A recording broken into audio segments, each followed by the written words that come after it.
मंडी बहाउद्दीन में 5 साल तक की उम्र के बच्चों को उम्र भर की माजूरी से बचाने के लिए इंसदाद पोलियो मुहिम का बाकायदा आगाज़ कर दिया गया।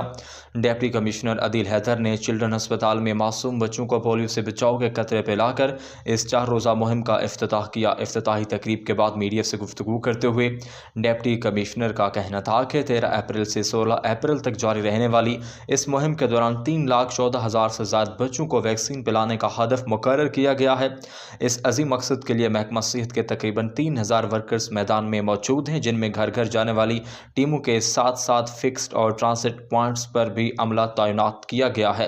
डिप्टी कमिश्नर ने DHOs को सख्त हिदायत जारी की है कि टीमों की कारकर्दगी की मॉनिटरिंग में कोई कसर ना छोड़ी जाए और रोज़ाना की बुनियाद पर स्क्रीनिंग को यकीनी बनाया जाए।